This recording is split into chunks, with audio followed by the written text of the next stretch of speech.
Hey guys, welcome into the Bear with Us podcast post-game show. I've decided to show up this week. I'm not feeling any hungover symptoms or anything like that. I did the night before, so we're good. Frankie, Bears lose 35-32 to the Miami Dolphins. I gotta say, man, I'm not as angry as about a normal loss. I'm a little angry with the refs. Because I just thought they shafted the Bears multiple times this game. But all in all, I mean, what more could you ask for? And Frank, before I get your thoughts on the game, I got to mention it real quick. The Bears have a quarterback who owns a record in the NFL for something that is good. That's positive, yeah. Highest rushing total for a quarterback, which if you think about the recent rushing quarterbacks that we've had, Justin Fields tops all of them. I was actually really surprised about that. I was surprised that the number wasn't 200, to be quite honest. When you think of like Michael Vick and Lamar Jackson, the number is 178, right? That's what he had. Yep. That's the record now. I would have thought that Vick would have caught a 200-yard game in his career, or Lamar Jackson would have. Yeah. I was a little shocked that it was only 178, but listen, man, this is exactly what I was hoping for in a follow-up in a game that you're going to be in a shootout, and the Bears were, Frank. Like this is the offense has progressed so nicely, and you think about some of the contributors today, or guys we've been waiting for. Darnell Mooney finally caught a touchdown. Cole Kmet looked really good last couple weeks. Looking really physical. Chase Claypool, I thought they did pretty well to try and get him involved. Had to drop his first pass, but I thought he made up for it very well. And you see the skill set, right? I mean, you see how this guy is going to be used in this offense. And a couple plays, you saw him draw the big flag at the beginning of the game, right? The pass interference, and you're like, that was really good. I mean, if his arm doesn't get caught, Frank, he's catching that football. And then the second one, the one to end the game, or not end the game, but obviously the one that sort of ruined the chances for the Bears. I mean, I don't know how the refs missed that call. The Jalen Waddle got one that was much more ticky-tack on the flip side of it. It's a shame, obviously the Bears losing is definitely not a bad thing, especially for this rebuilding roster. I mean, this defense, Frank, is just, Tyreek Hill, Jalen Waddle. I mean, those dudes are legit. Don't get me wrong, but how were they that wide open all through the game? I mean, that was just absurd. So it's not a bad loss, right? It's not a bad thing they lost the game. It's just that it's got to be frustrating for Justin Fields and the offense to put up these numbers and then have to sort of lose the game like that. And granted, Equanimeous St. Brown should have had that catch at the end of the game on fourth down. This is why they traded for Chase Claypool. That's literally why they did. What did you think about the overall offense? I feel like we don't really even need to touch on the defense too much today. I mean, this is what we've asked for. This is what we asked for last year with Matt Nagy's offense. Play to Justin Fields' strength and allow him to continue to progress. Don't, reel it in if he makes a bad throw. And there was a couple that, that were misses by him, but that happens. It's the NFL. Quarterbacks miss throws sometimes. But just like I told, what was the very first, who did we play right after Washington? I can't remember off the top of my head right now. But it was. Yeah, I can't remember either. I'll look.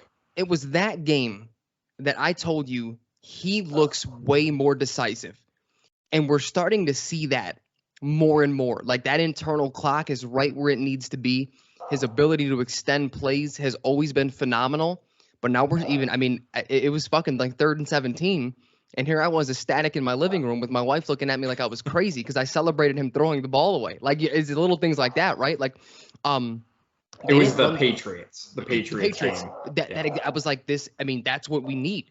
Whether or not it results in wins or not, this is what we need from him. Be decisive. Sometimes you have to be a one-read quarterback because your offensive line isn't that good. And we're starting to see that. But then we're also starting to see the offensive line play a little bit better here over the last couple of weeks. Yeah. I like my biggest takeaway from the game is I'm more concerned with the defensive line moving forward than I am the offensive line. There are holes. I think right tackle and center are going to be what you attack in free agency in the draft. But if I had to isolate like the biggest need for the Chicago Bears right now, it's a pass rusher. It's a defensive end. Like we need an elite defensive end. And I know you said we're not talking about the defense, but to be honest with you, it's hard for me to have any takeaways from the offense because they've been doing this for the last couple of weeks. I'm just happy that they're fun to watch. And Justin, like, it's to a point where it's like Justin Fields is undeniably the guy. At this point, if you don't think he's a franchise quarterback, you just didn't like him in the draft process, or there's some sort of preconceived notion you have that you won't let go, and that's okay. I'm not here to argue with those people. But I'm sort of your point of like how are Jalen Waddle and Tyreek Hill wide open. It's hard for me to. I'm to the point where it's hard for me to judge the corners because I feel the same way that I felt like earlier on this season with Justin Fields. Where like there's nothing around them. They need a pass rush to be solid. Like those things work so hand in hand. And without a pass rush, and you have two of the most dynamic weapons in the league on the Dolphins, like what the fuck can you really do at corner when you're supposed to hold Tyreek for 4 seconds? You know what I mean? Like that's tough, man. We need someone to get there consistently, 2 to 3. And Tua had a lot of time back there. So that was my biggest takeaway from the game in general, is just that one. Well, actually, let me say this about the offense. This was my a new development on offense because it's a new weapon. But I loved how much immediately Justin Fields trusted Chase Claypool to throw these 50-50 balls to him. It was immediate. I mean, it almost makes me feel like I don't know if it was Getsy or Eberflus or someone locked them in a room for an hour and be like, all right, talk to each other about each other's strengths because that's all we're doing this week. He doesn't know the offense. We're just gonna, let him do a few things and you got to know him a little bit. And that to me is awesome. That Justin just game one throwing up 50-50 balls. But yeah, and I guess that leads me to the thing that was annoying. I don't mind the loss. Just like you said, this is a good loss. This is how we wanted to lose all season. But let us lose. That's a blatant pass interference. Like, how do you miss that? The things that annoy me with missed calls the most, the ref was literally standing right next to it. I mean, that's right in front of you, dude. How do you not see that? He's being pulled by the waist. Yeah. It was awful. But all in all, dude, I can't ask for anything more out of this team this season. These last 3 weeks have been fun as hell. That's all I want from this team. Now moving forward, this allows us to have these conversations, and we had a little bit last week, like who are the building blocks now? Because we're building an identity here. We know what to expect from this offense. But now I have to look at the defensive side and ask the same exact thing. Jack, I legitimately don't see a building block in that front seven at all. Jaquan Brisker looks good. I want to actually even hang on to Eddie Jackson for the remainder of his contract. I think he's good for this team. I really do. He's bought in just from an attitude standpoint to know how much going into this year he did not like hitting people, and to see him lay some fucking wood this year. I mean, and he got called for a bullshit flag, like I mentioned earlier. I mean, he got called for just a terrible he tripped over his own feet. I mean, it's that usually those go uncalled when someone trips. And Jalen Waddle sort of jumped into him. He was going for the ball. I agree about the front seven. There's Travis Gibson. But again, some of these players are nice. Justin Jones is a nice player. I would like to re-sign him to a 2-year, $14 million, something small. But I'm talking like cornerstone. Who can you build with? Right. There's nothing, and that includes Roquan when he was here. He didn't look like a blue chip player. Right. So, that's what makes me really like this Claypool trade even more. Because now we have a little bit more flexibility. Like we can go in the next year with maybe just signing Kendrick Bourne and rolling the dice on a 3rd or 4th round receiver. But we have bigger needs now than receiver, especially since we have Claypool. Yeah, and I think you saw some of the things that he opened up for other guys like Cole Kmet and Darnell Mooney, right? And you see guys like N'Keal Harry and Equanimeous St. Brown get pushed down on the depth chart that much more. Like to think about a week ago, a guy like Dante Pettis was a focal point of the offense. Like that can't be a thing moving forward. That has to stop. Yeah. And now, Chase Claypool, I thought a very solid first game, about what you'd expect from a guy who just got traded, coming in and trying to learn a new offense. Luke Getsy, he's still growing as a play caller. The offensive line, like you mentioned, I definitely wanted to touch on them. Cody Whitehair looked really, really good being back for his first game. Sam Mustipher, man, just go away, please, go away. That's 2 times that Justin Fields has made an incredible play and gotten a good gain on the ground, and to get called back for holding. Like, just stop, go away. Riley Reif, I thought, was very serviceable at right tackle. Braxton Jones looked good until he got beat. But, I mean, you think about the pass rush that the Dolphins had, right? Melvin Ingram, obviously Bradley Chubb, Jalen Phillips too. Like, that's a good front seven front defensive line for the Dolphins, and the Bears offensive line made up for it. I thought, obviously, Justin Fields did a lot of things to extend the play.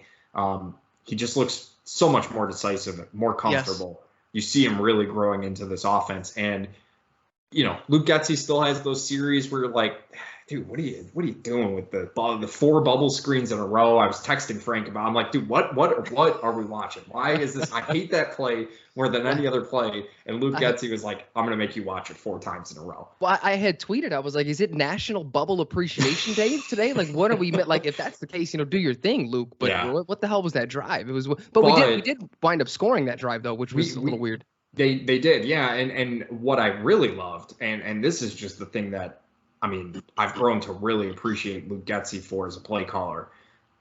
I mean, he gets creative with using guys that you don't. I mean, he ran a jet sweep with Cole Kmet and then had him line up, which they didn't give him the first down. Man, the refs were bad all day for the Bears. Let's call it like it was. I know that was a first down. He got the first down, and then by they were like a yard. Yeah, and then they're like, nah, we're gonna call it 3rd and 1. I didn't understand that one. But I mean, he gets creative, and like, when it's 3rd and 7, 3rd and 3, right? You expect them to get the first down now. I know. I mean, the offense is really coming along, and I know you mentioned that this is sort of what they've been doing the last few weeks, but I don't want to take this for granted. I don't want this to become like feeling like it's normal. Like, they dropped 32 points in a game where we expected them to score 32 points. They didn't just come out and lay a goose egg or score, kick field goals like left and right. So the offense should not be underappreciated. I know you're not necessarily saying that you feel that way. But I feel very comfortable with where they're at, where they're going. Justin Fields, I mean, come on, man. Like, the plays that he's making, once they get this team some more talent, like you were talking about on the D line, in the middle, the linebackers, and some secondary help too. Like, this team, this is kind of what you want. You want your offense to sort of figure it out until, until like before they have to, right? Because now you don't have to use your 1st round pick on a wide receiver necessarily. I would still be all for it. That's just me, but now you're kind of in a good spot where it's like, all right, let's see how this offense continues to develop, figure out some other needs, because you're right. I don't think there's really starters on this defensive line outside of Justin Jones. Travis Gibson, he just didn't take the step that you and I were obviously hoping for. And I know Demarcus Robinson is still learning how to play defensive end, but he's got to be smarter than that. You can't late hit on a quarterback. And last thing I'll say, I still can't get behind Tua. I know people are going to look at the box score, the fantasies points, things like that. From that perspective, Tua had a great day. But watching him, man, like, he's literally in the perfect offensive system for him. The offensive line is really good, and his wide receivers are literally wide open. I mean, by yards at a time. Even his running backs, Jeff Wilson was wide open on that touchdown pass. It's like, so it's hard to judge him. I'm glad that he played well, but I don't know. I still think Justin Fields was by far the best quarterback on the field today. That's what I was just going to say. If you're going to have any sort of measuring stick and you take this game and you were to ask somebody who would you rather have moving forward, I don't think it would be a question between the two. I think you would want Justin Fields as your quarterback. I think the last thing from me, Jack, because one, you're right. I don't want to take this offense for granted. I don't want to act like, oh, like we scored 32, like that's what we should do. I just meant like in terms of schemes and such, like Sure. this is clearly developing, and it's like it's hard to have takeaways because I don't see anything around Justin getting better outside of, Claypool. Now, hopefully moving forward, we can see that connection grow. But Justin Fields is starting to answer the call that I had going into this year. His rookie year and then early this year, he had the flashes. And I was like, look, this kid, and that's exactly why you don't even discuss quarterback next year, because he's too talented. But the one thing I did say, not only to like shut any sort of hating up by either like Bears fans or outside people, is you have to start putting together full games. He's put together some full games. And to be quite honest with you, a little bit earlier than I thought he would. Not that I was losing faith by any means, but it's just a whole new offense with, subpar weapons around him. But god damn, dude, for him to go from the Washington game to this game right now that quick, I'm not with him, and people aren't reporting on it, but that just shows you how much he really studies. I think he treats playing quarterback as an art form. I don't think he's just, I mean, you could see with the way he's playing. He's not just relying on physical talent. He's physically talented as all hell. Let's make no mistake about that. But you just see he has it in between the ears, dude. He just does, because it's very rare that he makes the same mistakes twice. He's speeding up the game. Like the reps are starting to catch up with him. I mean, it has been phenomenal, man. And if we can get this for the rest of the way, anyone going, even, I mean, God forbid, but like an injury, or they just say, you know what, we want to lose out, we're not going to start him the rest of the year, just for the sake of what I'm going to say. From what he's shown already, you should not even look next year at quarterback. If you do, I'm going to assume you just don't like him for whatever reason. Yeah, I mean, and you look at how he's taken care of the football the last few weeks. Let's see, he hasn't thrown an interception since the Patriots game, where he only threw one. So the last two games, let's just go from there. From the last two the last two games, Frank, he has accounted for 7 touchdowns and 0 turnovers. No picks, no fumbles. He's only lost 1 fumble this year, and that was a huge issue last year, if you remember. That was one of our concerns with him, is like, all right, man, like you really got to take care of the football. He's doing that. He's got 7 total touchdowns the last 2 weeks. Like, I don't know how people are still kind of like, well, I just don't see it. Look at those passing yards. It's like, if you are worried about Justin Fields' passing yards right now and not looking what he's doing on the ground and just extending plays and giving this offense that's just devoid of any talent, like, I mean, not any talent. I know they do have some good players, but I mean, you look at the difference between what Justin Fields had to work with today versus what Tyreek Hill is working with in Miami. He put up 32 points with this offense. Think about what could happen if he could get, not saying AJ Brown specifically, but if the Bears make a trade like that for a team that's a little bit older, needs to shuffle some guys around, like Frank, I think a perfect guy to maybe come in to fit this offense and just situation-wise, Mike Evans of the Tampa Bay Buccaneers. Yeah, I don't think Brady's gonna be back next year, right? They blow it all up. They might need to, make some decisions salary cap wise, and he's gonna want to go somewhere where they have a quarterback. Justin Fields is an intriguing option for a guy like Mike Evans. I'm not saying it's gonna be Mike Evans. I'm just saying that's a type of guy that maybe they target in the offseason to bring in, as opposed to maybe feeling the need, hey, we need to draft a rookie wide receiver. Speaking of rookie wide receivers, I think it would be remiss if we didn't talk about Velus Jones being inactive this week. Yeah, shit. Not a great look. And I know I've seen people saying, look, he's still a rookie. He's still got time to develop. No, he doesn't. This was the whole thing that Ryan Poles was trying to sell Velus Jones on, in the fact that here's a guy that can come in right away and be effective on our offense. He might not have a super high ceiling because he's a little bit older of a prospect, obviously. But now he's giving you nothing. And so and you made a really good point. I'm going to let you speak to that point because I don't want to steal that from you. I thought it was a really, really good point.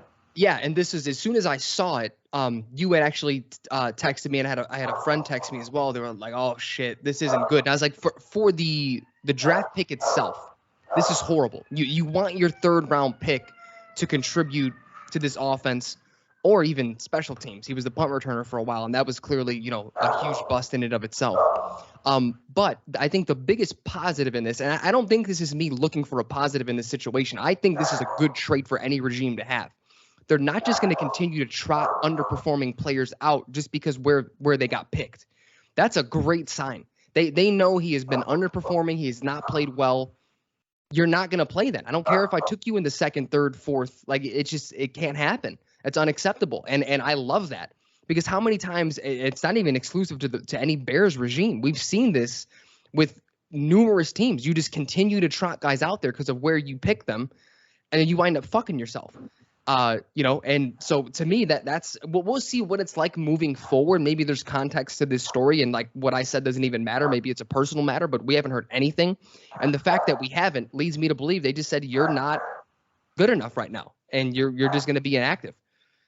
Yeah. And like you said, I think it's, because I actually, the reason I thought it was such a great point that you made was because that was something I literally brought up in our podcast when I had said, while Ryan Poles doesn't have his guys yet that he's really had to move on from, I said that I like that he's moving on from Roquan and Robert Quinn, and he's just finding the best players for his team. And I had said, well, I guess we haven't seen that really from Ryan Poles with his own guys. Now we kind of have. Now, granted, we don't know if this was maybe a Matt Eberflus decision. I would assume that he had a conversation with Ryan Poles. I assume they talked before each game. I would hope that that's kind of the pairing.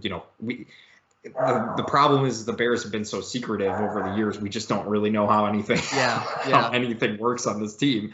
But I would like to think that these two guys who are definitely tied at the hip are having these conversations. So like you said, I hope this is a good indicator of, obviously I would have loved for Velus Jones to be a Pro Bowl punt returner and kick returner and just be an absolute all-around offensive weapon. But if he's not the guy, I'd rather them not just force it, and try to get him involved regardless of draft position, of how much they invested in him. If he's not a good player, you don't play for our team. That's kind of where I'm hoping that this regime sort of starts to go, because they have the quarterback. They have the quarterback. This is the thing, man. Your clock, in my opinion, starts next season. Yes. I'm not going to say it starts this year because he came in to a dreadful cap situation, didn't have a lot of picks to work with, didn't have a first-round pick. Like, let's be real about that. Next year, we're really going to see what Ryan Poles and Matt Eberflus can do in terms of building and coaching a sustainable winning team. Because, Frank, I don't just want yes, I would love a one-and-done, one Super Bowl and get what you get. But I want a team that can be sustainable and good, like the Bills, like the Chiefs, year in and year out, where it's like, all right, it's the Bears and who else, right? Like, that's what I want. So we'll see if they can keep building it. I feel very good after this game. I know they lost, but I think Bears fans are smart enough to understand why we feel good even after a loss. And it's funny because I was sort of thinking of what I wanted to say based on a win or a loss towards the end of that game.